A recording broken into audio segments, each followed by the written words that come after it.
Good morning, everyone. Thank you for joining today for Our Stories, Our Voices, FPCC's Fall 2025 online learning series. FPCC supports language, culture, heritage, and arts revitalization for BC First Nations.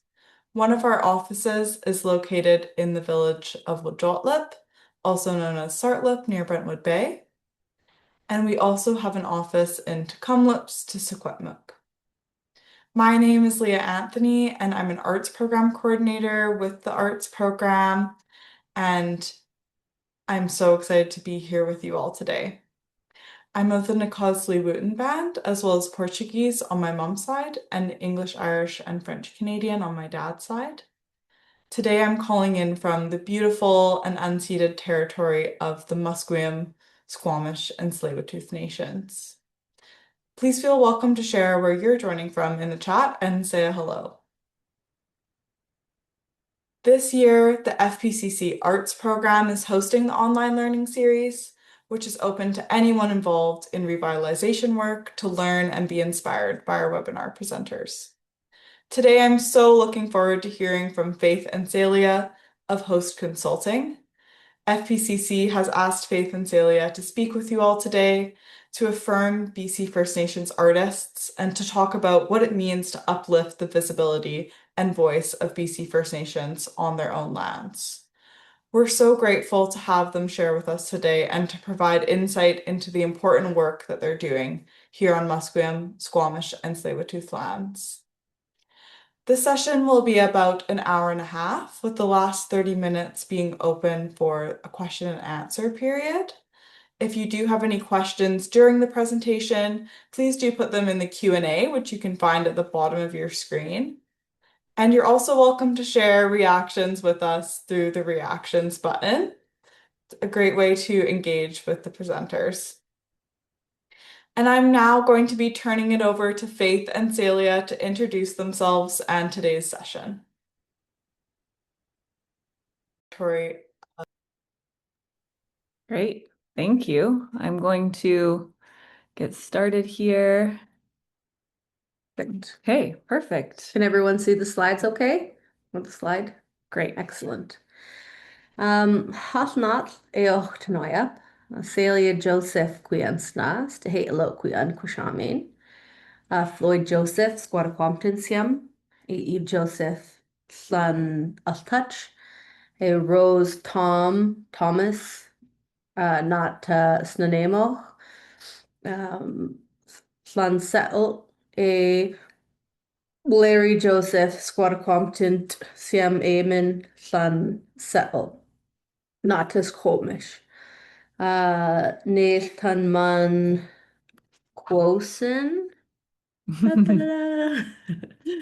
Quosen no Takosach months awanach. Noah Blackfoot not Picani, Cree, not Montana Indian Band, Amen.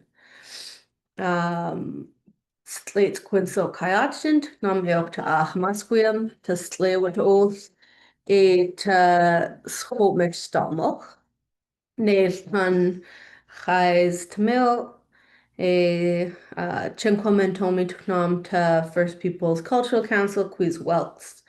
Faith ans quiznom teat seats. It took not out to wait, let's go to Noya. Tomatoquetsian nature. Hello everyone. My name is Salia Joseph. My ancestral wow. My ancestral name is Tehealot.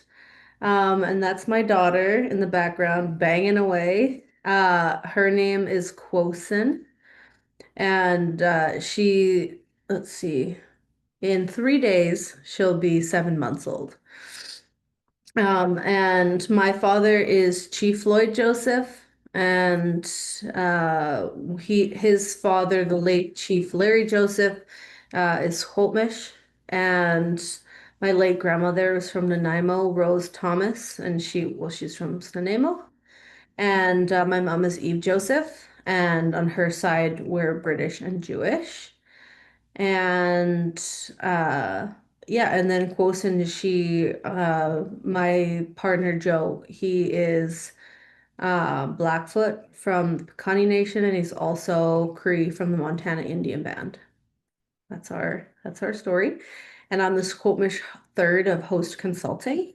And I just thanked FPCC for inviting us to come and talk a little bit about what we do here at Host Consulting and hopefully offer some insight for any artists that are interested in going into public art or people that, are working in any type of development and are looking to presence the local nations in their territories, or you yourself are a local nation in your own territory and are looking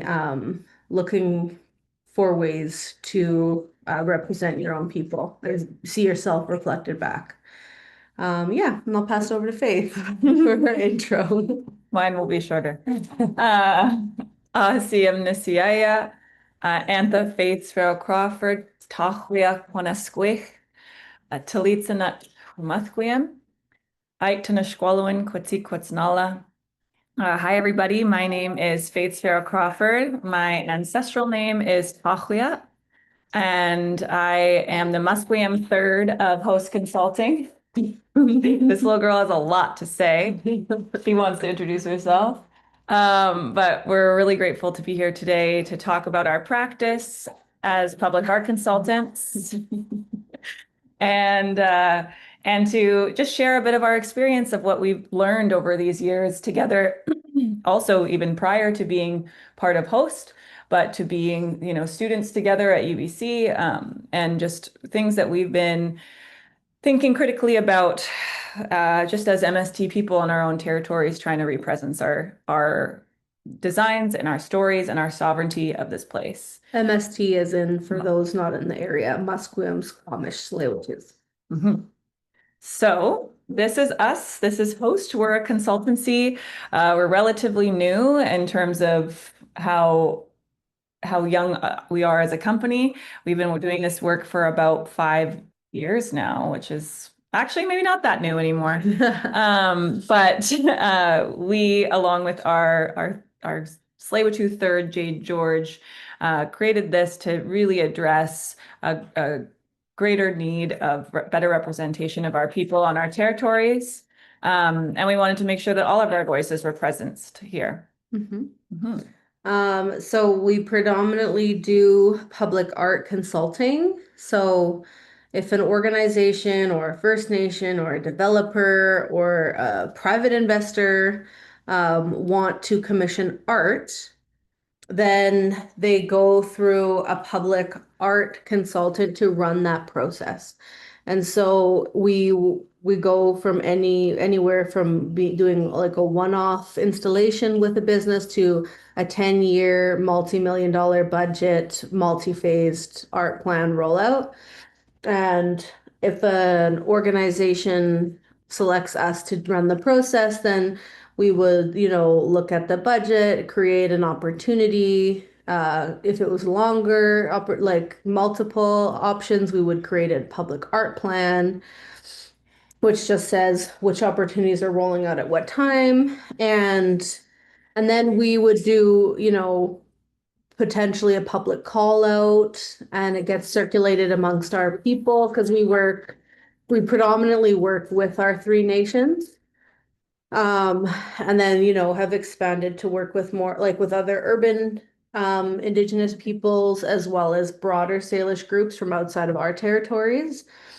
And we would do the artist call out, we would select a jury, and we'd run a selection process. So, as of course, First Peoples Cultural Council is very familiar with running juries, it's a huge part of what they do in terms of funding so many language programs and art programs, and they have a jury too. So it's very kind of a similar structure that we have in order to create more opportunities for artists in our homelands. And what I'll say is that the reason why we're presenting what we do at Host is to also give context as to why we do what we do at Host. So for so long, the ways that our people, we want to focus this kind of work first by saying that like the way that our peoples have been presenced on these lands has been so quickly erased. Our bodies have been restricted from our territories, our knowledges have been restricted, our languages, and our designs. And we have seen for a long time a lack of presence or acknowledgement of who we are in our own territories. And the importance of what we are doing is trying to directly intervene into that colonial erasure in a way that we know how, in a way that our respects our communities, artists, and represences our ancestral designs on the lands, because that's an assertion of sovereignty. That is the way that we are trying to critically intervene into the colonial system within our own territories. And we had seen for too long, as the demand became greater and greater of working with our nation's artists, a system of public art that was not built with us in mind, but rather asks our people to conform to a completely different system that doesn't support who we are and our practices of art making. So what we're talking about today is trying to give a bit of a context as to why we do the work that we do, where this demand came from, what's the history here. What inspired us to rise to this occasion? Mm-hmm.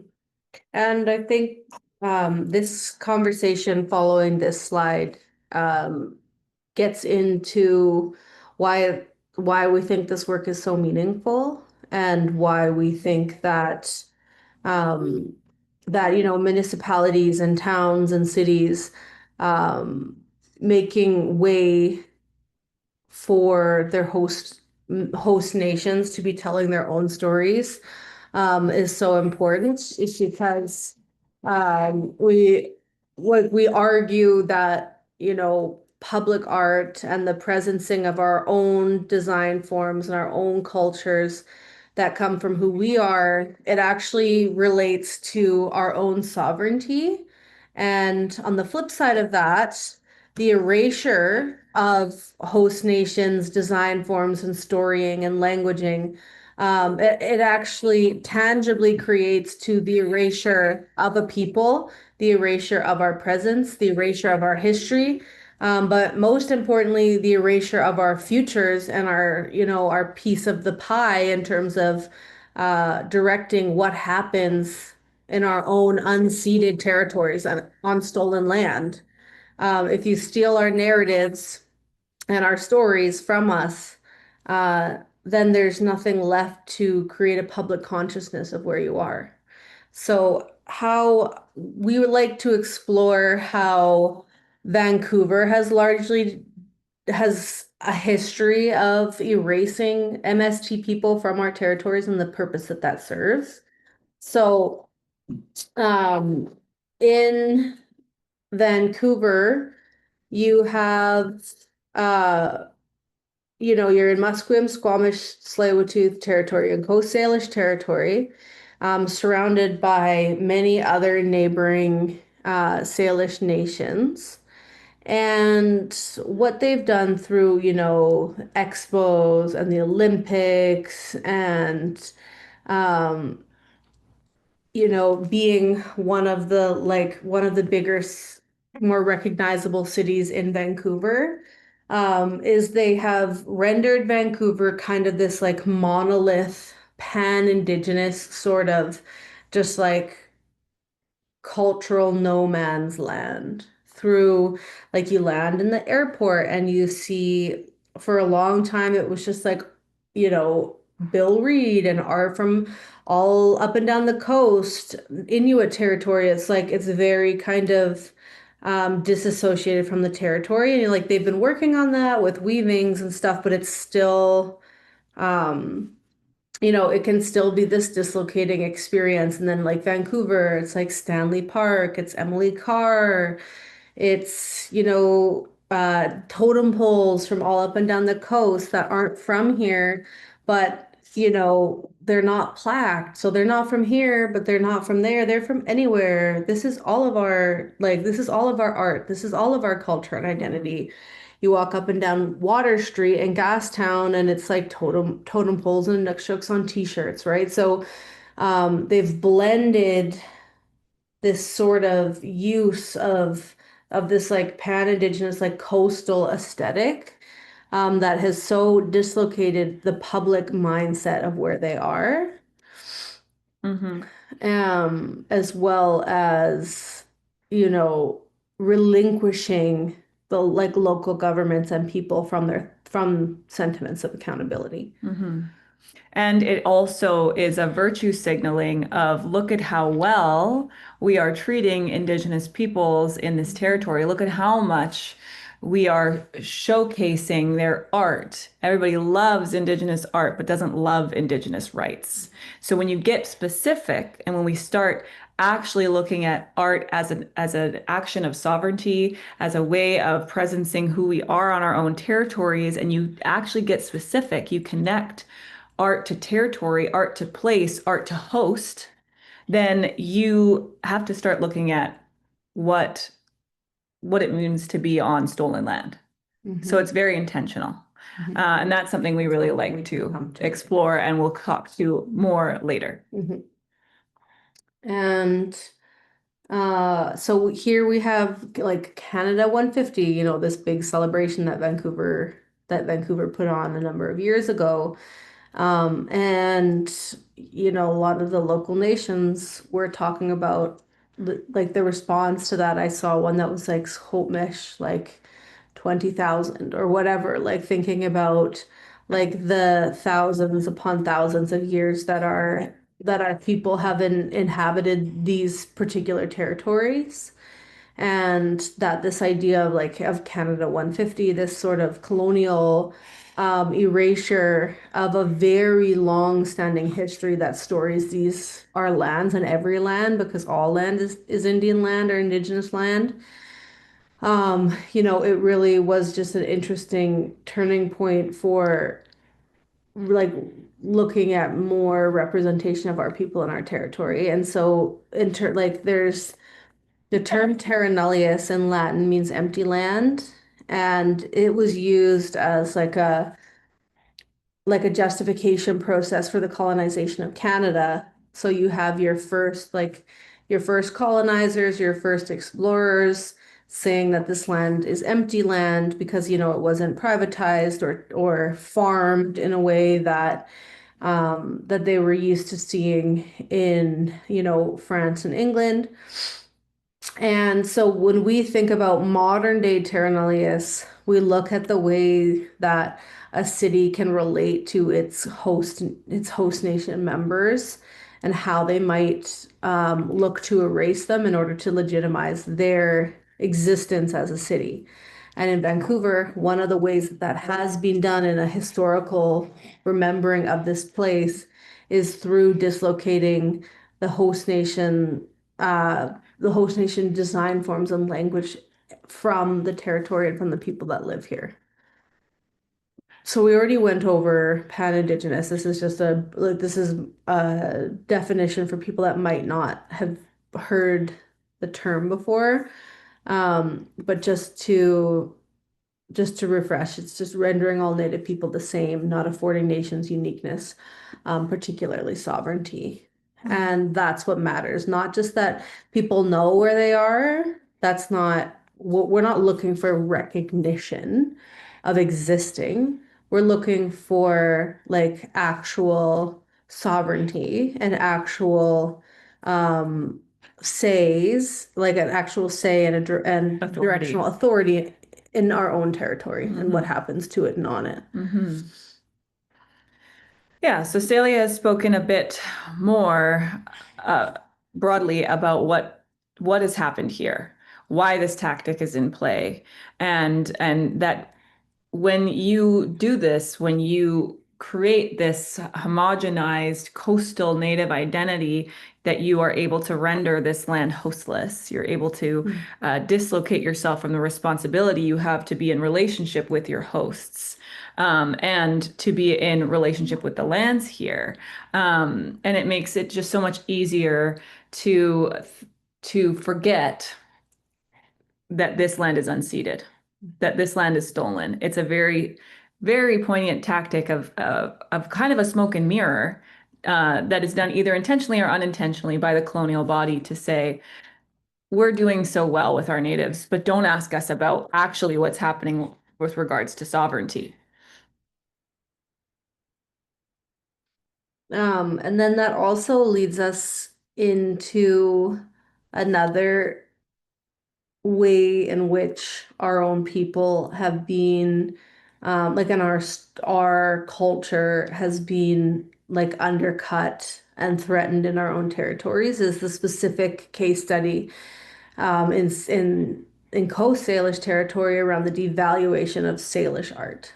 So, in like art history, in these, like in that field, and in the art world, there's lots of dichotomies, and you have like high art and you have low art, and for a long time, and still today in different ways, you have Salish art being considered low art, and then you have Northern design being considered high art. So when you think about, Bill Reed and you think about other Haida carvers or people coming from like Kwakiutl territory, Haisla territory, you have like Northern design being seen as like the golden standard. And of course, this is being determined by like by a white art body. This is being determined by the like not from within our people and our nations. And so you also then you create a market where it's incredibly challenging um, for Salish artists to actually make a living off of Salish design. So like take my father, who is, a master carver. He's been carving since he was 7 years old. A lot of his like really early work was all very traditional Salish because he had learned from other CMs and other knowledge keepers about our design forms because of course like our design forms weren't coming necessarily just from like ornate pieces of visual art. These are coming from our ceremonial regalias and our like our design forms. They're coming from, our longhouses, our weavings. They're coming from the pieces of us that we used in our everyday life that made us us. And so being able to gather that information about our traditional design forms is something that is a real unique privilege, and it could only come from our knowledge holders. So these design forms are passed down to him, and he can't make a living in the early days. Galleries are saying, no, we don't, like, we think that this art is too simple. Here, take a look at this. This is what we want. And so, you have the politics of respectability coming into play. So, people's art that is deemed like quantifiably desirable from the white body or from like a colonizer's perspective of art, then they get to decide what's valuable and what's not. Um, and so you have here's some images of examples of Northern design, rendered superior. And because of this, that has, that contributed to this pan-indigeneity because you had Salish artists that unless they incorporated Northern design into their works, couldn't make a living. Even though we don't come from the ovoid and we don't come from these shapes, and it all matters because it's all based, like our design forms come from our lands, our waterways, our mountains. So if you're using designs that don't come from you, totem poles aren't a part of our political structure. They're not a part of our kinship models. They're not a part of, it's just not, they're beautiful. They're not from here. And so when you create a hierarchy of what's valuable and what's not, and you are in a capitalist society where you have to, it's an individualized wealth system where it's every person for themselves. You have to do what you can to survive, which then also renders it incredibly challenging for people to pass on this knowledge that I explained to you from my father through his knowledge keepers. It becomes really hard to pass that down because of this devaluation. Mhm. Yeah. And what we're also up against here when we think about the politics of high art versus low art, where our artists have been situated within this, is that we're now in a place where we are in a shift back, where we are looking at sorry, this baby is Here, let me take her. here. There you go. She keeps dropping her thing and it's like, Auntie, pick it up. But we're now in a place where we're shifting. Where our artists are saying, no, we love our northern cousins. We think their work is beautiful. We think it has a place here as well because we are welcoming hosts. We know that many call Vancouver home and that we like to share our space. But what's happened is we're now addressing a serious lack of our presence and our sovereignty. So our artists are saying we need to take a turn back towards doing our own work, our own kind of designs, because those are reflections of our laws. Like Salia was saying, totem poles are beautiful and amazing. They also represent stories and laws that are from somewhere else.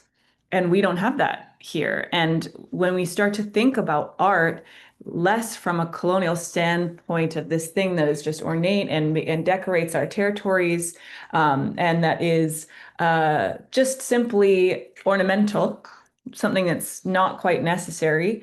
And we actually flip that into the way that we see our art, which is as a carrier of medicine, as a carrier of teachings, as a carrier of our laws, as storytelling.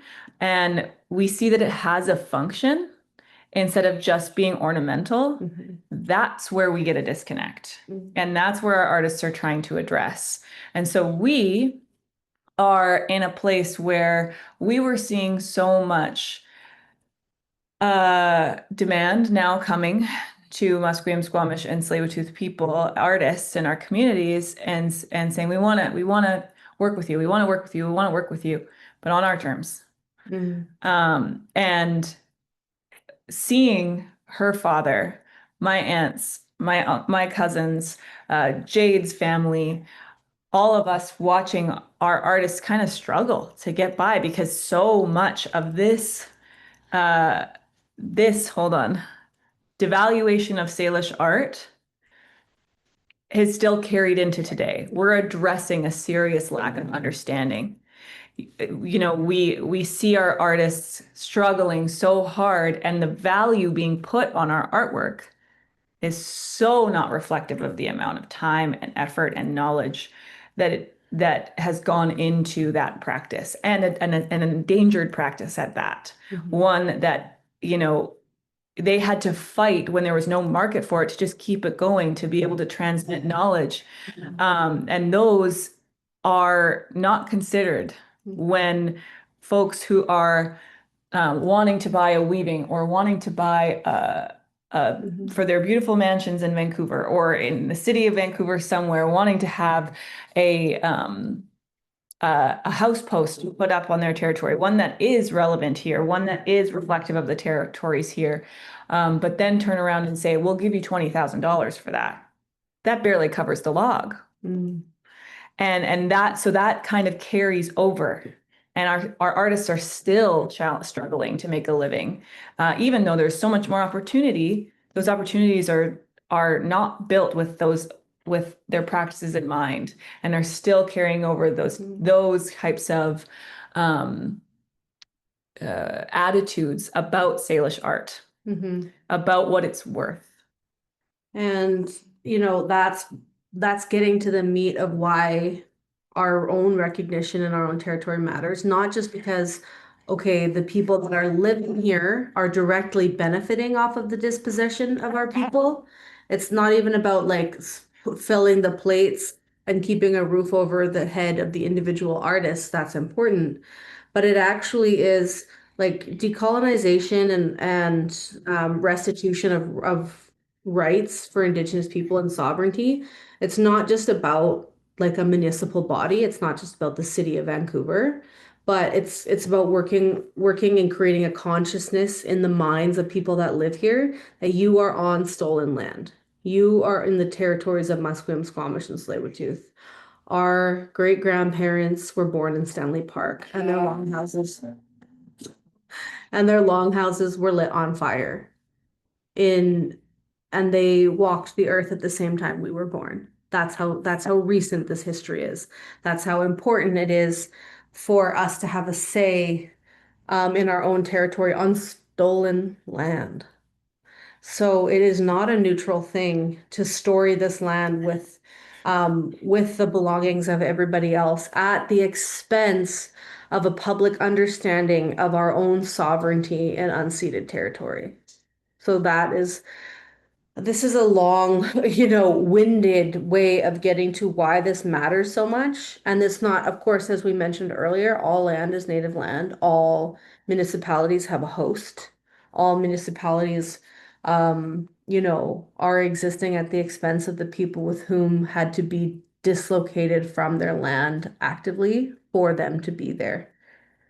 And so what this, I think Faith had touched on this earlier, but also like this pan-indigenizing sort of like coastal monolithic piece of public identity of coastal art in Vancouver. It does create this sort of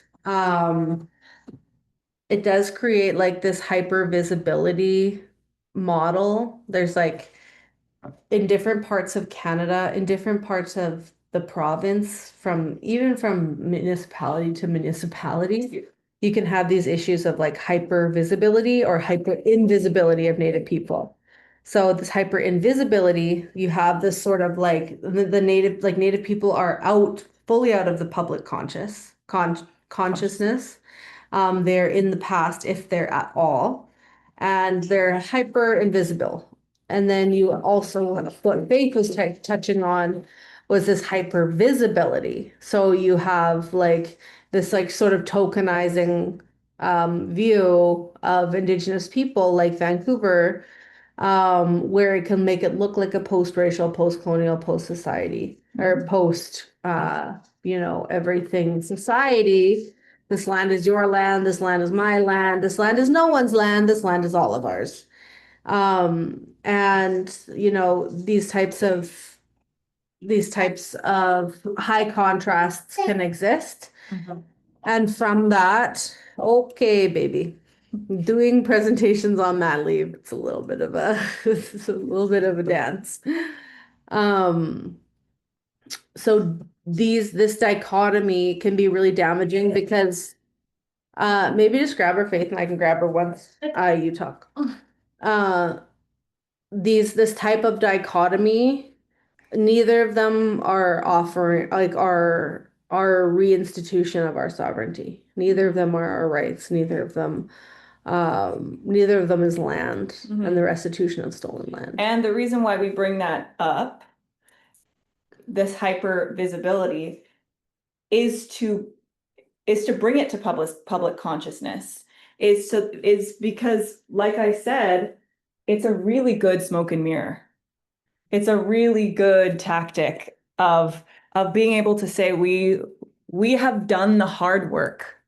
Look at how good we have been to our natives. Look at how this opportunity is now. We have done our apologizing, and now everybody's thriving. We're all on equal planes. We all are in a place where we can all benefit and prosper on these lands at the same level as each other. And that's not the case. It's really important to draw this into collective consciousness because there is an omittance of MST history from collective memory. Because these histories don't get taught. This context doesn't get taught today. It is important to recognize and be critical of the system around us, that just because things look all great and dandy doesn't mean they always are. And that there's still so much work that all of us have to do. So it lends to this idea of the get over it trope, because everybody can look around and say, but you guys are doing so great. Your work is everywhere, all over the place, but you don't get specific about whose actual art that is, whose territory you're standing on, whose history gets presence and whose doesn't, and what does that serve? And the difference between tokenizing somebody and actually reinstating sovereignty and rights in their own territory. Exactly. So that is why we do what we do. We have seen this and heard this so often in our families and in our communities of, oh, you guys are just asking for too much now. Oh, you're overvaluing yourself. You need to be able to work on our terms. Public art is created this way, and you have to fit that.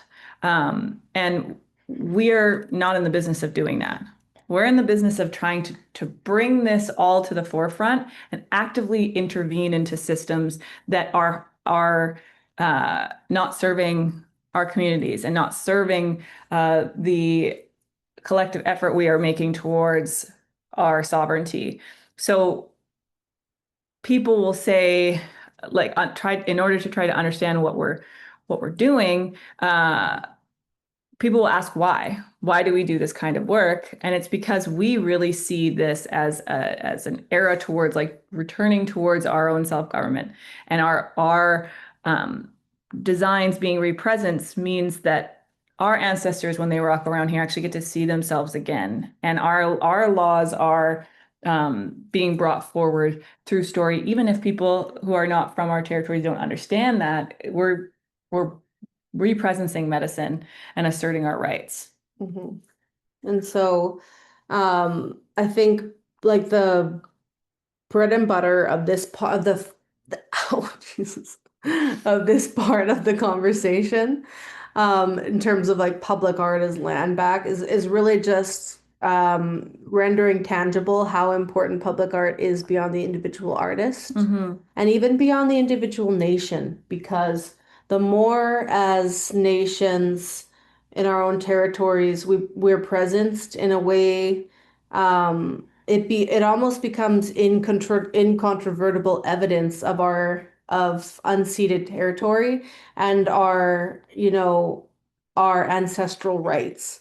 So it's almost like if I were like a short story writer, I would I think about almost the parody of how sometimes the intention for our art being here is simply upon tokenization.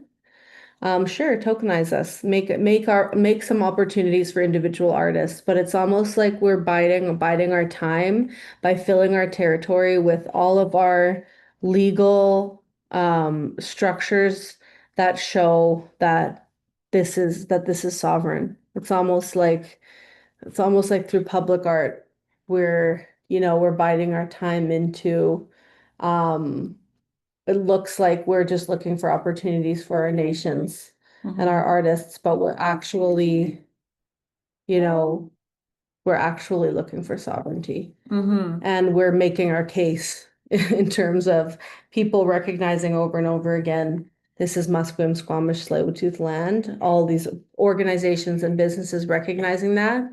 The end result is that it actually equates to sovereignty with our people.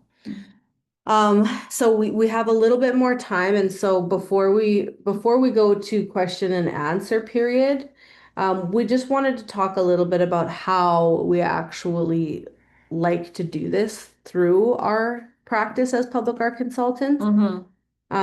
So Faith had talked a little bit about how lots of organizations are asking for public art kind of on their terms. And it's like a little bit more of like what I had just alluded to, that there is like that there can be a lot of tokenization within the public art realm, but that we have a long game approach to what this actually will equate to. But we still want our artists and community members to be treated with the reverence that they deserve as cultural practitioners.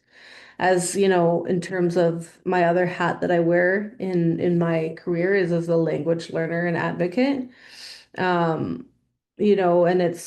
we hold the people that are choosing to revitalize these parts of us, these sacred parts of us, whether it be language or our art. We hold them in such high regard. And so we want them to be treated well. We want them to be paid well. We want there is this sort of there can be this sort of dynamic in the public art world of you're lucky to be here, don't ask for more than what we're giving you. But then when we flip it on its hat at Host Consulting, we're you're lucky to be sitting in a room with these artists because there's maybe 20 practitioners that carve Salish like this in all of Coast Salish country. In all of the world. Yeah. What's the world? Yeah. Just like with language learners in terms of with Squamish, people are like, oh, could you translate this book for me? And I can say there's maybe one person that could do that for you. One person in the whole world. So you are working with a specific type of expertise that is to be revered. And how many people how many people had to fight for that knowledge to be passed down, for every single design form, for every single knife carve, for every single weaving pattern. So much had to happen for that to get passed down to us because they tried to intercept that transmission of knowledge at every turn. So how Host tries to do it differently is in terms of, really making sure that artist calls go out to emerging, to elder artists, are delivered by hand if needed, because we know the practitioners in our community. We know who's doing what, but we make them widely known for the people that we might not know have picked up a loom or have picked up a carving knife. We look to have many mentorship opportunities so that we can embed mentorship between our master artists, our long-term artists, our career artists with emerging artists. Looking at partnering elder artists who don't use technology with people that can support them through RFPs. We're trying to make the RFP process, so the application process, as straightforward as possible, just because there can be a lot of distrust in an RFP. That's almost like you're guilty as an Indigenous artist until proven innocent or until proven that you can speak a certain language. But that's not what we're looking for. We're not looking for somebody who has a deep understanding and can read through these long copyright legal pages in RFPs. We want somebody who can tell us who they learned from and how they want to approach this project.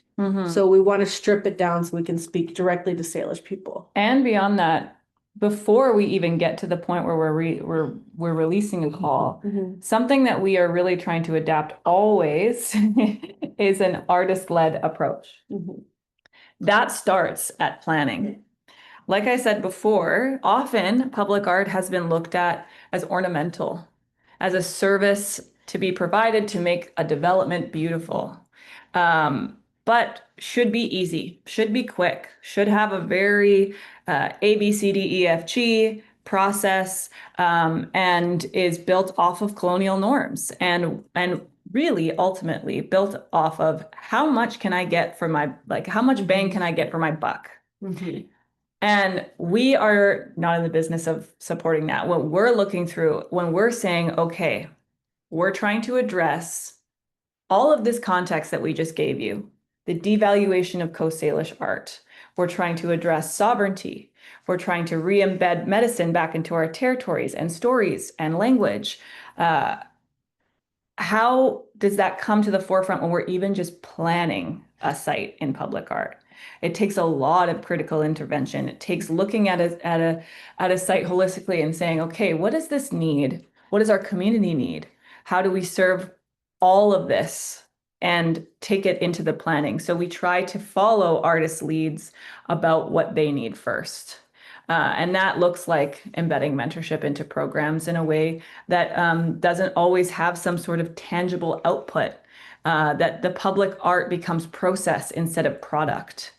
We try to make a case for not so much what a development can get from our artists, but rather what these opportunities can give to our communities to further serve the resilience and resurgence of Salish art forms on our territories. So we're looking at making interventions every step of the way so that artists feel supported, that these public art opportunities were not just something that developers had to do and slap a design on a wall after and call it a day, but rather that we're thinking through, how do we embed your work into this opportunity from the outset?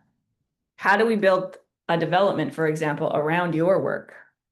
How do we make sure that you have enough time and are paid well enough that you can embed as an artist mentorship in?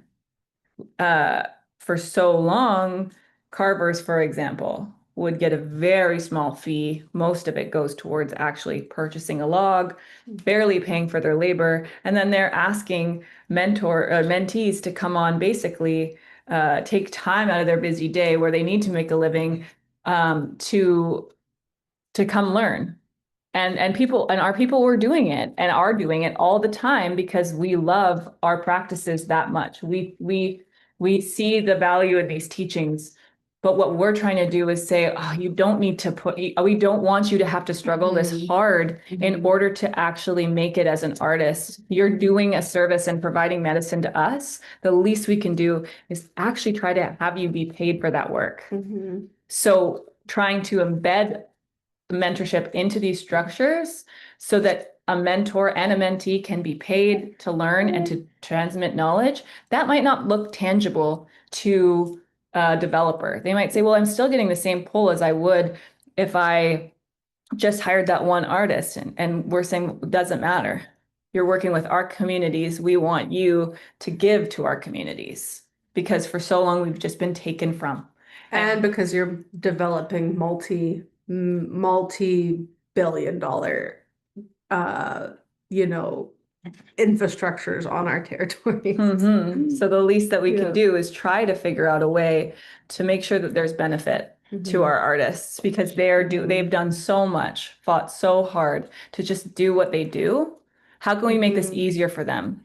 Because and because it's like when Faith said, because they love the design form so much and who we are as a people so much, but they're also doing this every single day so that our next generation has our design forms. They have the knowledge forms. The stakes are high. The stakes are really high.